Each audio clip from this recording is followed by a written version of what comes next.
अल्लाह के नबी सल्लल्लाहु अलैहि वसल्लम की एक प्यारी सी हदीस आप हज़रात को सुना रहा हूँ।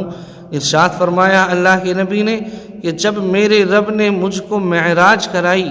यानी जब अल्लाह के नबी सल्लल्लाहु अलैहि वसल्लम मेराज तशरीफ़ ले गए, तो अल्लाह के नबी का ऐसे लोगों के पास से गुज़र हुआ जिनके नाखून तांबे के थे और वो उन नाखूनों के ज़रिए से अपने चेहरों को और अपने सीनों को चाक रहे थे, उनको काट रहे थे।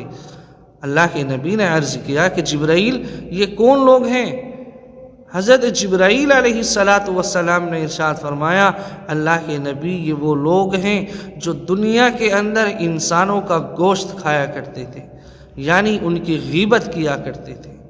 और इस गीबत की वजह से अल्लाह ताला ने इनको ये सज़ा दी है कि इनके नाखून तांबे के हैं और ये अपने चेहरों को